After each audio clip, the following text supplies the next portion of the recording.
Hola amigos, amigas, ya hemos pasado 2 meses de Derechos Hablados, este programa que hemos ido creando en conjunto para hablar de lo que significan los derechos humanos desde distintas miradas, en un momento en que en nuestro país estamos viviendo un proceso inédito, este proceso constituyente, que puede llevar por primera vez en que una constitución sea escuchada desde la gente, desde el pueblo, pero más importante o tan importante como eso, sea basada en los derechos humanos, en derechos sociales, en derechos políticos, económicos, etcétera. Y hoy hemos querido entrar en un tema eh, bien especial y para eso hemos invitado a un amigo argentino, Enrique Stola. Quiero partir con una pequeña presentación de Enrique que la vi en su Twitter, que es la definición que él da: feminista, médico psiquiatra, psicodramatista, derechos humanos, peronista, profundamente irrespetuoso con cualquier conducta dominante, gurúes y líderes religiosos. Hola Enrique, ¿cómo estás? ¿Qué tal? ¿Cómo estás vos? Y muchas gracias por la invitación. Bien, pero Enrique, estamos hablando hacia un país que no te conoce. Aparte de esta presentación, me gustaría que nos contaras un poco más de ti, del trabajo que tú estás desarrollando, etcétera. Sí, eh, a ver, ejerzo como médico psiquiatra, psicoterapeuta, tengo 72 años, he pasado la experiencia de la década del 60, hombre nuevo, lucha por una sociedad diferente, cosa que sigo haciendo. Eh, Estudié en la Universidad de Córdoba, Ya, Argentina, y con el golpe de Estado, un año después del golpe de Estado del 76, en el 77 me recibí y hice lo que se llamó el exilio interno en Argentina, me fui a vivir a Buenos Aires. Y ahí comencé inmediatamente a trabajar, yo tenía experiencia y cierta formación, así que comencé a trabajar y con víctimas de la represión, del terrorismo de Estado, con familiares, a muchas ayudándolos para que se fueran del país, poniéndolas en condiciones después de haber sido detenidas. Y yo en ese momento estaba con la que era mi pareja y 2 niñas. ya. Y bueno, ahí después vinieron separaciones varias, otro hijo, otra hija, etcétera, ¿no? Eh, Mi práctica fundamental ha estado eh, es una práctica política, además un consultorio Mm, que yo digo social, o sea, yo atiendo a cualquier persona que lo necesite, independientemente de su nivel económico, ¿no? correcto. Y esto siempre fue así, y pude sobrevivir así. Y digamos que a fines de la década del 80 me definí como feminista. Porque ya venía trabajando en la temática de violencia, que en aquel momento se llamaba violencia familiar, Sí. eh, y digamos a partir del 83, con la democracia nuevamente en Argentina, y tuve acceso a libros feministas que de alguna forma explicaban parte de la práctica que yo hacía en mi vida y Mm, objetivos que yo quería. Así que me definí como feminista, ¿no? Alguien de peronista, de izquierda, sí. feminista, militante de derechos humanos y bueno, así he seguido. Después hubo un momento en donde sí, digamos que mi presencia tuvo una mayor impacto público porque fui terapeuta de la víctima por la cual fue condenado el cura Julio César Grassi en Argentina. El O cura sea, Gracia, sí. que era el cura más famoso de Argentina, más Sí. famoso que Bergoglio, con fortísimo poder. De hecho, el tema del cura Gracia es uno de los temas que quiero tocar contigo, Bien, porque creo que en Chile no es un caso muy conocido, más conocido el caso Probolo en Chile, eh, claro. pero el caso del cura Graci ayuda mucho a entender la fuerza del encubrimiento dentro de la Iglesia Católica, que es uno de los grandes temas. Pero Sí, sí. quiero volver un poco atrás. Tú te defines como feminista. A mí más de alguna vez en prensa me han preguntado si yo me defino feminista. En verdad me ha costado mucho hacer esa definición. Yo por lo menos en mi proceso prefiero definirme en desconstrucción. Creo que estoy en ese proceso. Sí, Y, yo te diría que son dos cuestiones diferentes, ¿no? Porque mm, también las compañeras feministas están en desconstrucción. mm, También gran parte de ellas están trabajando sobre sí mismas para romper todo lo que ha sido y es la subjetivación patriarcal, racista, capitalista. sí, Eh, pero hay una filósofa argentina, feminista, Diana Mafia, que dice, si vemos la situación de las mujeres en todo el mundo, estas están peor que los varones. Y esto lo podemos comprobar científicamente a través del método estadístico. Una vez comprobado científicamente, bueno, hay un imperativo, hay una pregunta ética. Bueno, esto no está bien, claro. algo tenemos que hacer. Y en ese algo tenemos que hacer, es un imperativo para la acción, esto es dar una respuesta política. Sí. Y la respuesta política se da desde el feminismo fundamentalmente interseccional, ¿no? Que analiza todas las variables de dominación Sí. de acuerdo al contexto y al momento sociohistórico. Entonces, no es un tema hormonal, Mm, no es un tema de nací mujer, nací varón, mm, nací trans, es un tema de posicionamiento político para transformar la realidad. Y no estamos hablando de feminismo para que las mujeres tengan los mismos derechos que los varones. No, no pasa mm, por tener los mismos derechos que la sociedad capitalista, racista, sexista da. No pasa por supuestamente eliminar el sexismo, sino eliminar las otras dominaciones. sí. Pasa por generar una sociedad diferente, una sociedad donde estas dominaciones no tengan lugar. Bien, una sociedad con mirada de anteojos violetas, como dicen las compañeras feministas. Así que es un posicionamiento político, por eso uno puede tener ese posicionamiento político y a la vez ir desconstruyéndose, ¿no? Mirada con ojos violetas me gustó mucho. Y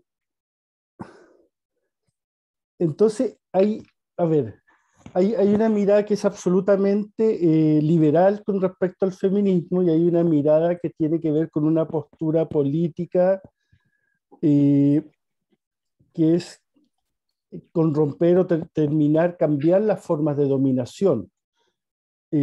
Concuerdo plenamente contigo en ese sentido. Eh, por lo tanto, y acá te lo planteo como una pregunta, podemos hablar claramente de que existe, que el patriarcado se expresa a través de este sistema neoliberal. Sí, sí. Las compañeras del feminismo comunitario de Bolivia y de Centroamérica dicen que el patriarcado es la matriz de todas las dominaciones. Eh, en cada momento histórico, si uno analiza, tomamos Occidente nada más, ¿no? Sí, Y uno analiza cada momento histórico, ve que la dominación de género se mantiene, sí, independientemente de los cambios socioeconómicos, si están en feudalismo, capitalismo, mm, capitalismo de Estado, socialismo, etc. mm, sí, Sí,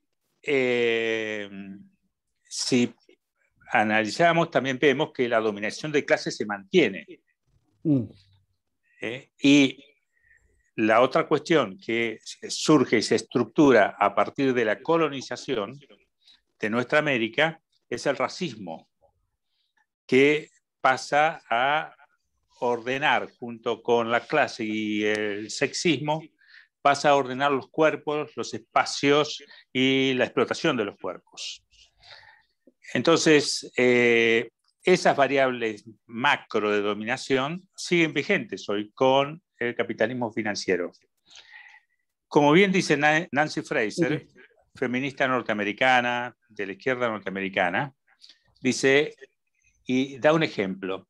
El Partido Demócrata tuvo una cosa muy hábil, que es darse una política para aumentar la representación dentro de su partido y a nivel social de sectores del feminismo, que sería el feminismo liberal, de sectores del movimiento LGTBIQ+, que sería el gay capitalismo y sectores trans, travesti y de otras entidades que se sumaron y aportaron un gran capital simbólico, pero la estructura de dominación capitalista y patriarcal no se ha modificado para la mayoría de las mujeres norteamericanas y el movimiento LGTB norteamericano.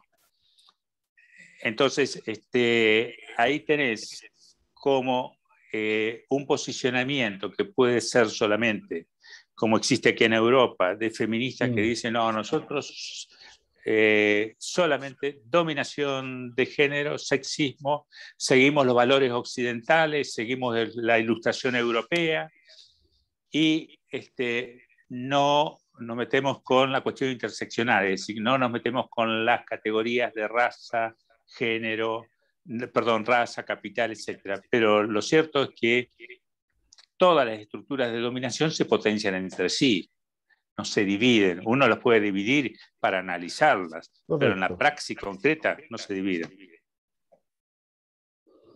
O sea, a ver, lo que existe es esta forma de entender el feminismo, pero desde una radicalidad. En el sentido de ir, en primer lugar, a la raíz del problema y en segundo lugar, a la transformación de la sociedad en su totalidad. O sea, el problema del patriarcado no es solamente como expresión dentro del neoliberalismo, como una parte, un momento histórico del capitalismo, sino que es con el capitalismo en su totalidad. En su totalidad. Y con el racismo y las diferentes formas en que se expresa el racismo en su totalidad, y con el sexismo y con toda forma de coerción y opresión. Sí. Sí, es que me hacía acordar justamente una entrevista que hicimos hace poco también acá en el programa, donde se nos planteaba que es algo que concuerdo totalmente con respecto al sistema capitalista, que el sistema capitalista no es amoldable, debe ser erradicado. No podemos esperar que el sistema capitalista se vaya, y acá recalco muy bien entre comillas, humanizando. Eso no va a existir. No, no, es un buen verso que han hecho los capitalistas. No, ¿qué claro. humanismo capitalista? No existe versos. Yo me acuerdo hace mucho tiempo atrás tuve una discusión, estábamos conversando de las distintas formas del anarquismo y alguien hablaba del anarquismo capitalista. Yo planteaba que eso era, unir estas dos palabras era una contradicción. Totalmente. No se puede ser anarquista capitalista porque el anarquismo, en primer lugar, pone el movimiento del ser humano como lo central, la organización popular, el crecimiento de las organizaciones, el desarrollo de la gente, y el capitalismo era absolutamente todo lo contrario, o sea, por lo tanto no se podían unir. Sí, pero la derecha hoy internacional, que tiene una posición xenófoba, una posición en donde privilegia es lo individual, digamos, el egoísmo, no reconoce lo social. La derecha internacional usa las palabras como se les antoja y genera confusión y no importa el sentido que podían haber tenido antes las palabras. Ellos las usan de tal forma que hoy aparecen en muchos de ellos como líderes de la libertad y son fascistas, mentirosos, mala gente, y sin embargo están ahí liderando grupos juveniles que han quedado enganchados con esa idea de libertad que estos anarcoliberales, estos republicanos de Morondanga, como se los llama ahora en Argentina, llevan adelante su prédica y dividen a la sociedad con esa metodología tan yanqui de ganadores y perdedores. Bueno, si vos perdiste, listo, te jodés. Claro. Acá en Somos Chile ganadores y perdedores. hay un partido en Chile que es la copia de Vox y de todos estos grupos que se han ido formando, sí, que es el Partido Republicano. Y al nombre es Partido Republicano. El símbolo es el escudo del Capitán América. O sea, y se hacen llamar patriotas y liberales. No, perdón, no liberales, libertarios. Libertarios. Claro, sí. No liberales, libertarios. Es una cosa muy loca. Pero cuando yo veo, por ejemplo, me empiezo a meter en redes sociales de Vox o de todos estos grupos, veo que es lo mismo, es una matriz que se va usando en todos los países. Es lo mismo, hubo una investigación que publicó, no sé si público.es o el diario.es hace unos 30 días, sobre cuál fue la estrategia y cuáles fueron los capitales que empezaron a motorizar a esta derecha católica con el grupo Hazte Oír, que es un grupo que estuvo recorriendo América Latina, también muy ligado a la derecha católica, porque todo esto está ligado a la iglesia. Sí. Que tiene una misma estrategia para países latinoamericanos y países europeos, ¿no? Sí, y no me es raro que haya nacido esta derecha en un momento en que el neoliberalismo está en una fase muy decaída, donde se produce el vacío de la fuente, se puede llenar con estas ideas. Sí. Claro. Y en contraposición, el feminismo. A contraposición el feminismo, o los feminismos, el feminismo latinoamericano, el feminismo anticolonial, el feminismo negro, el feminismo gitano, o sea, de acuerdo a los modos de explotación que han sufrido las mujeres, hay respuestas, ¿no? Pero en general todos estos últimos que te nombré, el negro, el gitano, el latinoamericano, el anticolonialista, el comunitario, plantean fuertes semejanzas y a la vez marcadas diferencias con lo que sería el feminismo de la Ilustración europea, que es, yo digo, neoliberal, ¿no? Sí, absolutamente. Hay un concepto, Enrique, que tú has ido manejando y que lo utilizas mucho, que es el concepto del macho. Si nos puedes explicar un poco cuál es este concepto que encierra ahí bajo esta palabra. Sí, macho es una palabra que la uso despectivamente, ¿no? Sí. Como esto de republicanos de Morondanga o libertarios de Morondanga. La República de Morondanga, como dijo Cristina Kirchner. Claro. Y lo que estoy apuntando a que la socialización que recibimos los varones, la falta de educación sexual, la educación sexual a través de la pornografía y de distintas variables sexistas que en cada sociedad existen, lo que hace es producir una subjetividad dominante y que se cree con derechos de hacer cualquier cosa con los cuerpos de mujeres, niñas, niños o aquellos cuerpos feminizados por el patriarcado, ¿no? Que no entran en lo variable, en el esquema o en el estereotipo de lo que un hombre tiene que ser. Bueno, a eso lo llamamos macho. Y además, cada vez que aparece algún posicionamiento político, conducta de dominación, no sé, yo cuando estoy en Twitter o juego con esta palabra y pongo el macho senador, el macho presidente, como para marcar de que ahí hay una actitud sexista, ¿no? De que no son ingenuas los posicionamientos que voy a adoptar. Nosotros acá ocupamos mucho una frase que es: ya están peleando para ver quién la tiene más grande, que es la típica Exacto. pelea del macho. De machos. Esas son competencias de machos, claro. Justamente. O hacer política tomando whisky, fumando habano también. Esa es una escenografía de machos, exactamente. Justamente. Sí. Y lo hemos detectado no solamente dentro de la derecha o dentro del centro político, sino que también dentro de la izquierda. Yo recuerdo mucho en los últimos tiempos de la dictadura un artículo que salió en la revista Bicicleta acá en Chile. Me acuerdo siempre del título, que hablaba sobre el machismo-leninismo. Entonces, cómo se iba expresando el machismo dentro de las formas de hacer política en la izquierda latinoamericana. Por lo menos era ese artículo potente ahí. Y lo hablaba en un momento en que estos temas no se estaban tocando.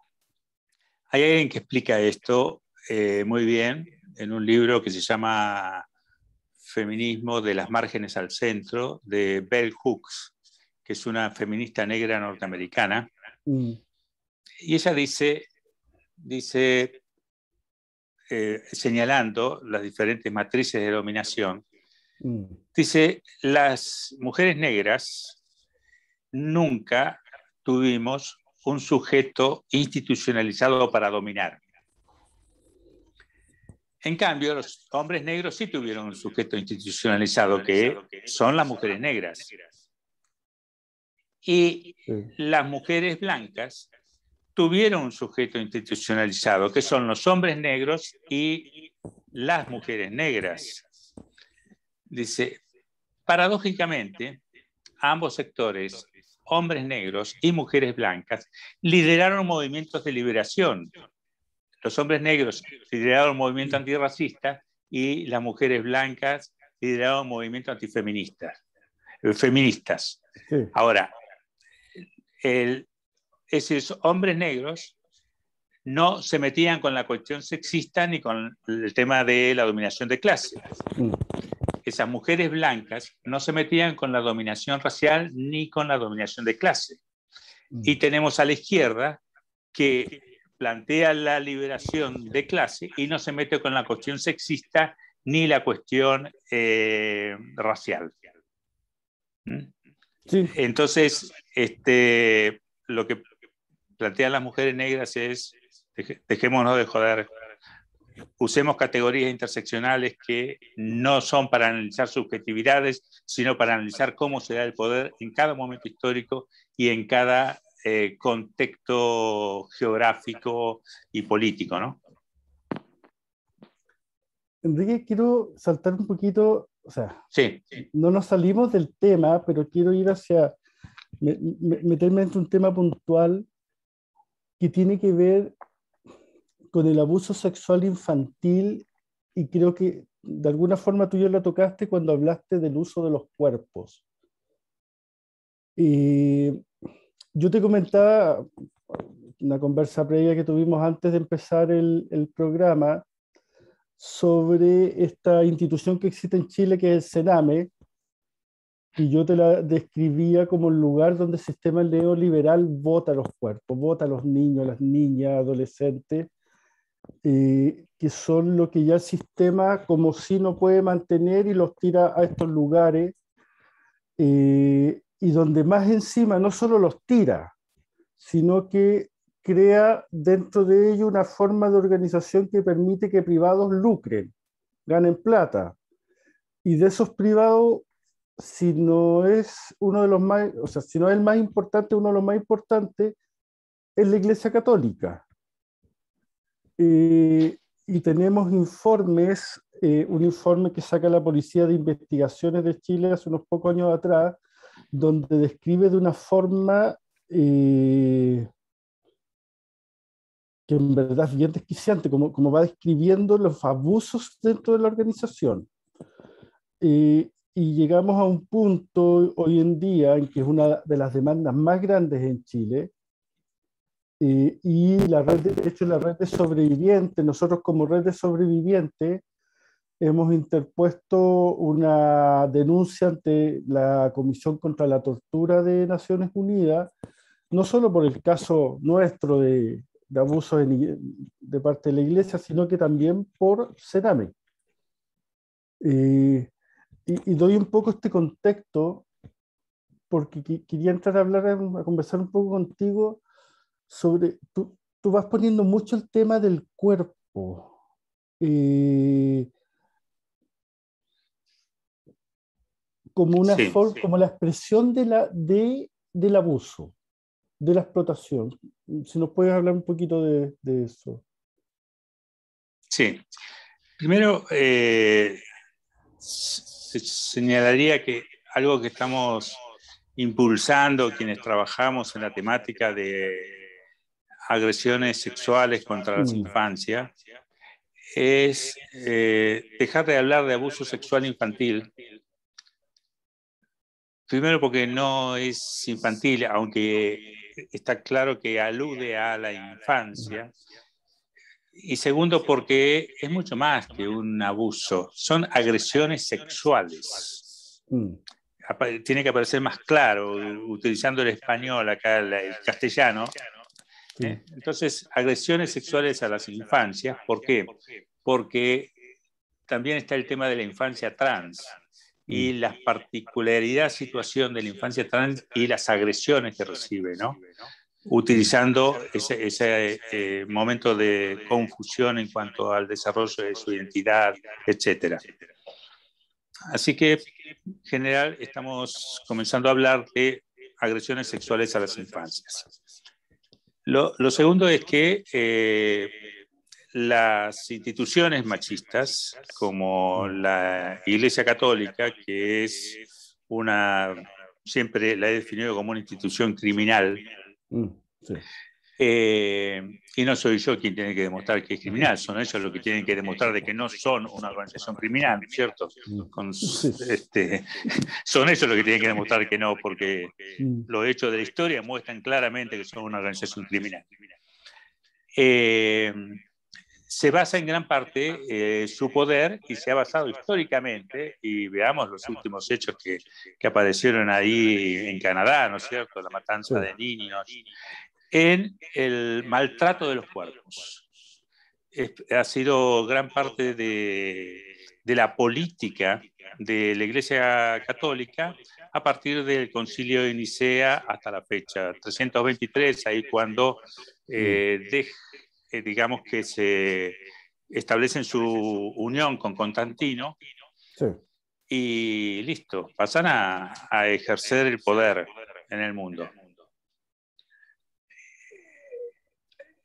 Agredir las mentes a través de los sistemas de creencias, agredir los cuerpos a través de la sexualidad y la explotación de los cuerpos, es algo que ellos avalaron permanentemente, ya sea con el esclavismo, recordemos a los jesuitas teniendo esclavos en nuestra América, ¿no? O con el abuso, con las agresiones sexuales a niños, niñas, a aspirantes a sacerdotes y aún a sacerdotes.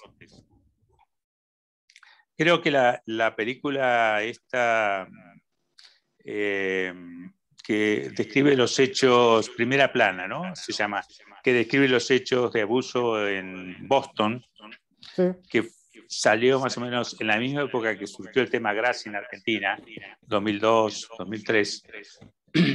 Esa película, en un momento le preguntan a un psicólogo si tiene algo que ver ¿cómo se llama esto? Siempre me olvido la palabra y es tan importante. Que esto que no pueden tener relaciones sexuales, no pueden tener fantasías, relaciones sexuales, que no pueden coger eso, no pueden foliar. Sí,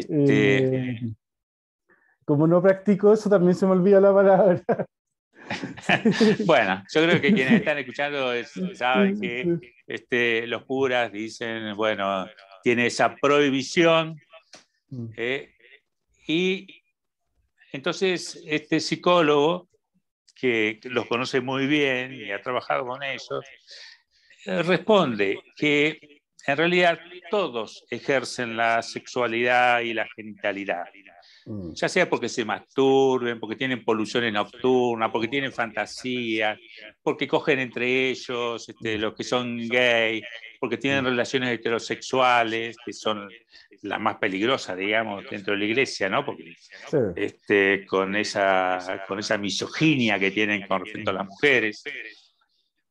Y entonces se crea un silencio, digamos, la sexualidad pasa a ser parte de la clandestinidad, en donde los agresores sexuales de niños y niñas se mueven como peces en el agua, ¿no? Eso en el marco de tenemos que mantener el silencio, porque cualquier cosa puede ser usado contra nuestra Santa Madre Iglesia, que esa es la mentalidad de Bergoglio, de Francisco que Bergoglio, como siempre digo. Entonces, no hay posibilidad de iglesia católica sin explotación de los cuerpos. No hay posibilidad de iglesia católica sin ejercicio de poder capitalista. No hay, está demasiado imbricada. Hay posibilidad de cristianismo, sí, seguramente, y de creencia cristiana sin institución. Pero la institución católica está sobre la sangre y el sufrimiento, no hay que se reactualiza año a año, ¿no? Una vez conversando bueno, en mi caso yo fui abusado por un cura jesuita. Conozco bastante bien a los jesuitas, lamentablemente. Pero una vez conversando con un cura jesuita, yo le decía, oye, ¿supiste que en Concepción hay laicos que están haciendo misas sin sacerdotes? Y la respuesta de él me llamó mucho la atención. Me dijo, mira, qué interesante. Pero si hacen las misas sin sacerdotes, ¿qué vamos a hacer nosotros? La respuesta para mí fue todo. O sea. Y si la pobreza deja de existir, ¿qué vamos a hacer nosotros? Claro. Es que es un gran negocio de la Iglesia Católica en todos los países.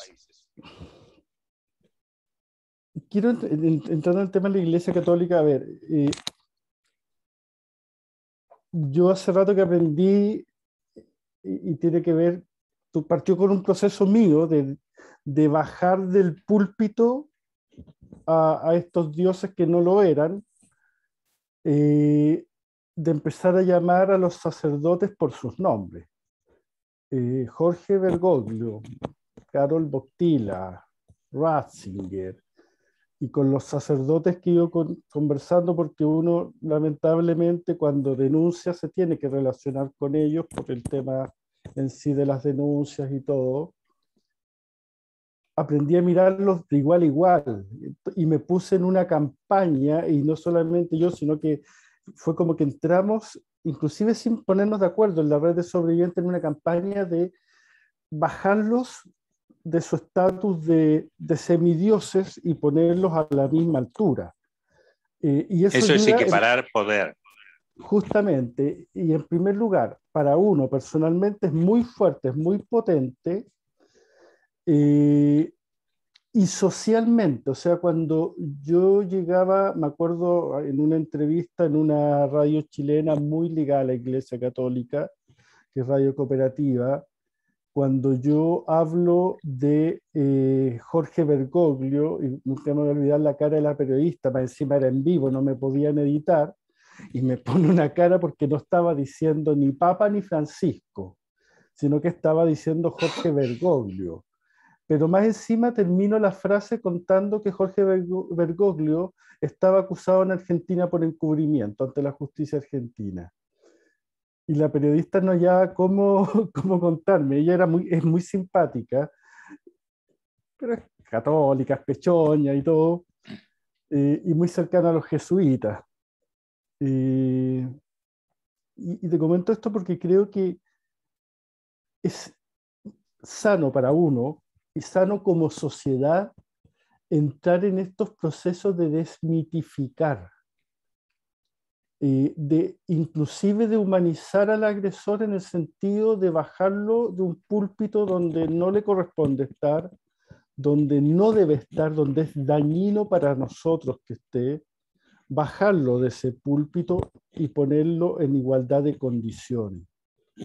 Sí, sí. Inclusive... No le corresponde estar porque no debería existir ese espacio, ese púlpito, ¿no? Pero fíjate que cuando yo en la presentación de Twitter digo profundamente respetuoso con líderes religiosos, etcétera, estoy haciendo eso, equiparando poder. Y esto no solo hay que recomendarlo como práctica social para quienes han sufrido estas agresiones sexuales por parte de los machos de la Iglesia Católica, sino que hay que planteárselo también a las mujeres, por ejemplo, que están sufriendo violencia por parte de su pareja y van a denunciar. Entonces, no tienen que ver a quién, al policía o a la autoridad, entre comillas, que está ahí como alguien que tiene poder. Ellas tienen que equiparar poder. Sí. Y si el tipo no le quiere tomar la denuncia porque dice, no, ¿por qué no te vas y arreglas? Bueno, ponerle una denuncia a ese funcionario por incumplimiento de los deberes públicos. Es decir, así tenemos que tratar de educar a la población en equiparar poder, porque si no, lo que estamos haciendo es avalar permanentemente distintas modalidades de dominación. ¿Mm? Siempre hay que equiparar poder. Disculpa, yo tengo la costumbre de cuando hay cosas que me van llamando la atención, las voy anotando porque me permite después irlas desarrollando. Y eso de equiparar poder me encantó. Yo soy un convencido de que el abuso sexual va a ir bajando en la medida en que me equiparo con el otro, en la medida en que nos vamos educando en una sociedad donde dejamos de cosificar los cuerpos de otros o de otras y nos vamos humanizando. Sí, pero te tiro una cuestión práctica. En la medida que a niños, niñas, a la infancia, le vamos dando las palabras adecuadas para darse cuenta de la realidad que están viviendo y darle elementos para que puedan pedir ayuda en caso de que haya alguna agresión sexual que ellos van a poder identificar porque tienen la información. Entonces, esto es darle poder a esos niños, esas niñas, esa infancia, y que es lo que va a poner límites a muchos abusadores, a muchos agresores sexuales. Pero precisamente a eso se opone la Iglesia Católica. O sea, en el fondo, lo que estamos hablando ahí es de una educación sexual efectiva.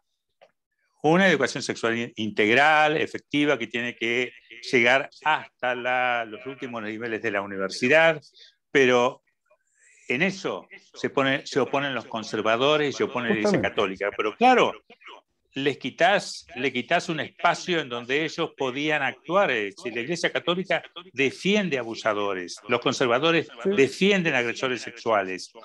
Entonces necesitan que esa masa de infantes, niños, niñas, etcétera, no tengan elementos y dicen, no, nosotros educamos en el amor, queremos el amor de la familia y todo ese verso que tienen para defender a los progenitores que actúan produciendo incesto paterno filial. Sí. Enrique, siguiendo con el tema de iglesia, tú al principio hablaste del caso del cura Grassi. Sí. Quienes estamos dentro del activismo en contra del abuso, especialmente en este caso eclesiástico, conocemos mucho este caso de Grassi, que entiendo que todavía está preso, que está cumpliendo condena, pero me gustaría que nos comentara un poco más, porque acá hay una relación directa de Grassi con Bergoglio. Exacto.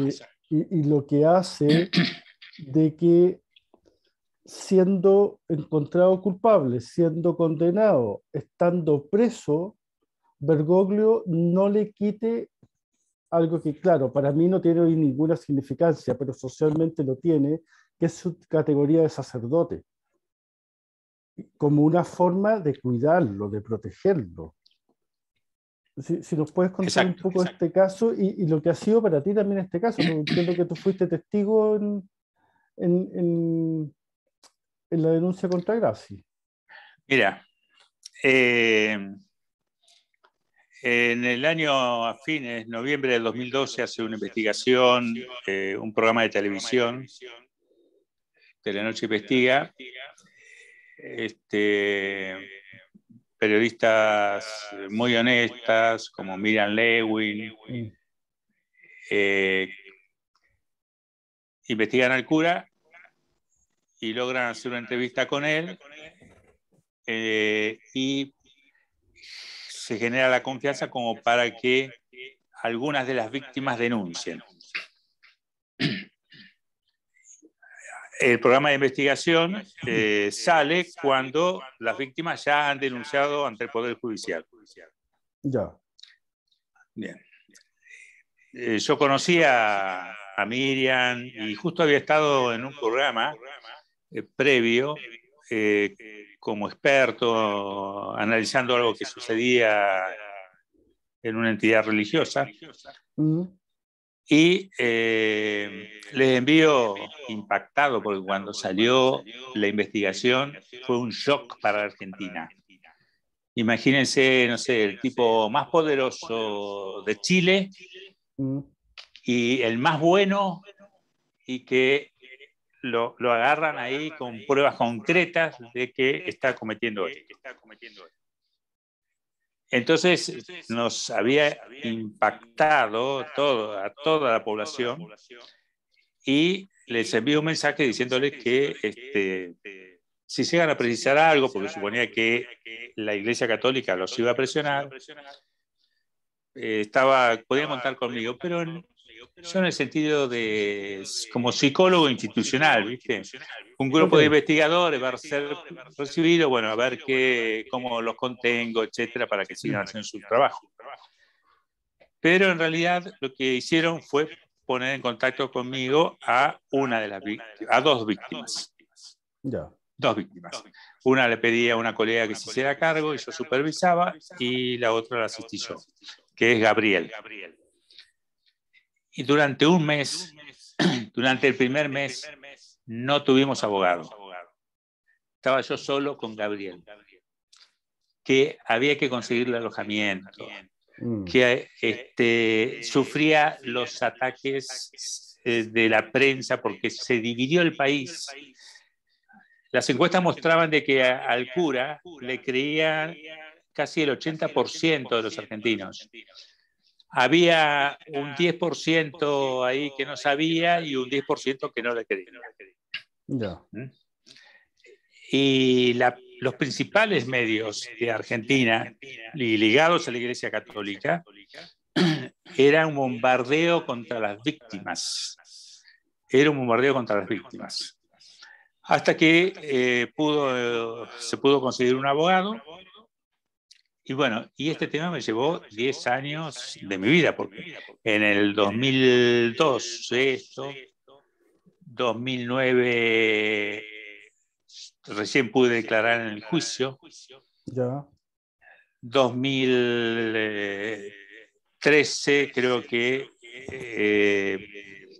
las diferentes apelaciones que hizo fueron rechazadas por unanimidad, y creo que en 2014 la Suprema Corte de Justicia ratificó todo lo actuado, con lo cual ya no tuvo instancia de apelación en el país y está preso. Saldrá dentro de algún tiempo. Supongo 2 años o 3, tuvo 15 años de condena. Ahora, todas las víctimas fueron amenazadas. En mi caso recibí amenazas, ataques por internet, entraron a mi casa en 3 oportunidades, en una me dieron una paliza, un estrés postraumático que me duró mucho tiempo, amenazas de muerte, era muy pesado. Lo que pasa es que esta mafia católica no sabía que tanto el abogado como yo éramos tan locos que no íbamos a renunciar a parar hasta tenerlo preso a este cura, ¿no? ¿Quién fue el abogado, disculpa? Juan Pablo Gallego. Ah, ya. El doctor Juan Pablo Gallego. Tipo joven, muy piola, tiene 50 y algo de años ahora. Muy capaz. Y bueno, ¿cuál fue la iglesia? ¿Qué actitud tuvo la iglesia? Bueno, yo recuerdo que antes de que fuera condenado, en primera instancia, hubo una reunión de obispos, una jueza muy católica me informa, una reunión de obispos con el tribunal, en donde el tribunal le dijo que lamentablemente iban a tener que llegar a una condena, pero que iban a hacer todo lo posible. Bueno, hicieron todo lo posible para dejarlo en situación de que con una apelación zafara. Okay. Pero bueno, no solo teníamos un buen abogado, sino que también se había ido aclarando de que este tipo no era un bueno, sino que era un mafioso. Claro. Entonces, la segunda instancia de apelación la pierde. La Corte de la provincia de Buenos Aires, donde fue juzgado, la pierde, y cuando tuvo que ir a la Nación, la pierde. Ahora, cuando tuvo en todas estas instancias la Iglesia Católica, con Bergoglio a la cabeza, lo estuvo sosteniendo y apoyando. Bergoglio era el confesor de él. Era el confesor de él. Y además, bueno, hay otras cuestiones, pero que no fueron tratadas en el juicio suficientemente, ni se denunciaron, que tienen que ver con cuestiones económicas, etcétera, que no me voy a meter. Pero Bergoglio estaba metido. Y la Corte Suprema del país, para ratificar el caso, tardó 3 años. 3 años. Y en esto tuvo que ver las presiones de Bergoglio. Pero bueno, nosotros también teníamos a Juan Pablo Gallego como abogado hábil, manejábamos cierta información de cómo se daban las cuestiones de poder dentro de la Corte, pudimos bloquear manejos de la Iglesia y el tipo terminó condenado. Pero lo que vos señalaste es clave. No tiene instancia de apelación, ninguna, sigue siendo cura. Justamente. Y claro, para uno no puede tener ninguna significancia que sea cura, pero es un tema que es social, es como lo ve la sociedad. Bueno, también en Argentina tenemos un criminal de lesa humanidad, von Bernis. que sigue siendo cura, ¿eh? Ahora a ese le falta así la ratificación de la Corte, pero sigue siendo cura. Imagínate, tú dijiste, hiciste una aseveración que una vez más comparto con respecto a la Iglesia Católica, que en verdad es una mafia. Nosotros desde este programa, donde tratamos de ir hablando sobre derechos humanos, eh, yo no tengo lío en decir, y creo que también es algo que la Iglesia debería demostrar lo contrario. No, yo lo que voy a aseverar es que la Iglesia Católica es una violadora de derechos humanos en todas sus ¿Seguro? expresiones, en todas sus expresiones, totalmente. O sea, imagínate, cuando en Chile se decide entrar en un proceso constituyente, lo único que dice la Iglesia Católica es, pero que no aprueben el aborto. Es, es lo único que les interesó, no aprueben el aborto. Estaban en ese momento asesinando jóvenes en las calles por parte de la represión, gente quedando sin vista, gente asesinada, mujeres que fueron violadas por carabineros de Chile, pero a la Iglesia Católica lo que le interesaba era que no aprobaran el aborto. Claro, pero esto significa, el subtexto es, no aprueben el aborto. ¿Por qué? Porque nosotros queremos seguir controlando la mitad de los Justamente. cuerpos en Chile, que son los de las mujeres. Sí, sí. Por eso que eh, yo personalmente y en general como red de sobrevivientes siempre hemos hablado de la institución Iglesia Católica como una institución que viola y abusa los derechos humanos. Tenemos casos en Chile que sabemos que lo hay en otros lados del mundo igual, también de adultos en situación, en ciertas situaciones también han sido abusados sexualmente.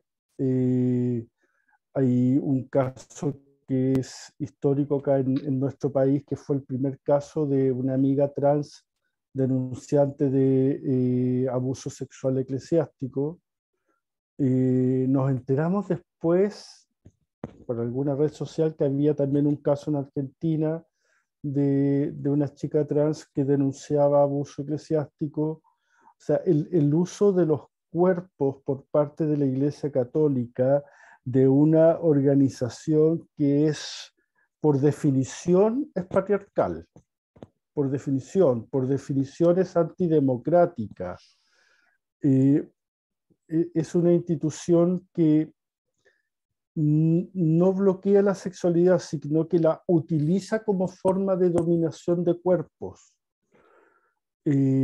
Y más encima absolutamente ligada a los poderes económicos.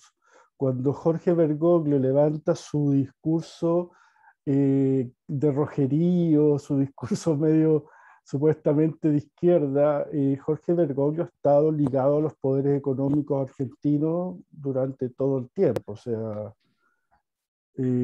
eso es indesmentible. A lo más, a lo más, con suerte, será un socialdemócrata, con suerte. Eh, Sí, yo te puedo decir de él que creo que es un fanático en donde todo señalamiento de la Iglesia lo vive como un ataque a la Santa Madre Iglesia. mm, No es un corrupto, mm, eh, pero se ha callado. Él, el lugar que tenía, sabía todos los movimientos de pederastas que se sacaban del país, sí, se cambiaba de lugar, de provincia, etcétera. Ha sí. sido un cómplice Mira, de todo esto. lo que pasa, Enrique, que en el caso chileno, desde su visita hace 3 años atrás más o menos, eh, él sentimos nosotros que orquesta arma toda una situación donde trata de dejar a la Iglesia Católica como una institución de que hoy ya no está a favor del abuso sexual, eh, pero en lo concreto, teniendo la documentación, teniendo todo, han sido, no voy a decir incapaces, porque, porque al ser incapaces, porque he tratado de hacerlo y no he podido. Eh, por lo tanto, no es incapaces, han tomado la decisión de no aportar esos antecedentes a la justicia chilena.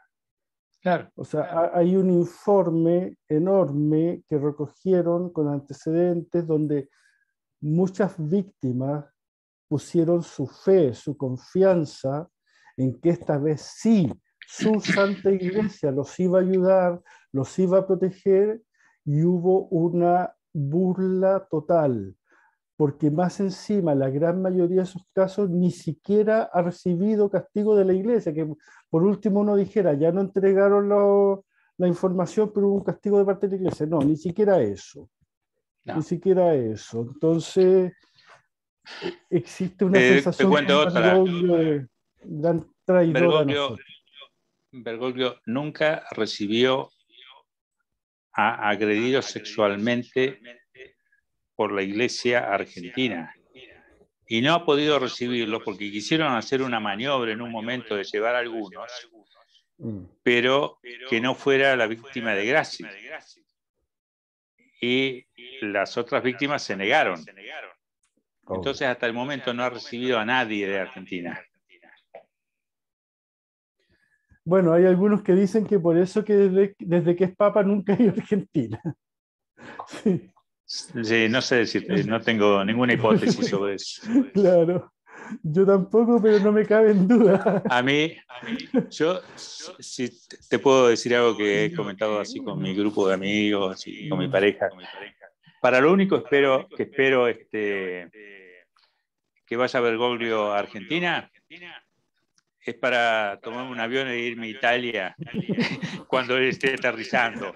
Nada más, Claro, porque no voy a soportar ese orgasmo que van a tener gran parte de los católicos y católicas en Argentina cuando llegue este tipo. Sí. Bueno, Enrique, te quiero agradecer. Verdad, me encantado con la entrevista, con esta conversación. Muchas gracias a vos. Te quiero dar las gracias. Sé cómo has apoyado ya también a nuestros amigos y amigas de la red en Argentina. Tenemos ahí un amigo que nos une en común entre las dos redes. Pero no solamente por eso, sino por esta mirada que refresca desde una mirada de un feminismo que es transformador. Tengo harta fe y esperanza de que esta entrevista sea mirada en Chile, pero sobre todo por hombres, que harto que nos hace falta.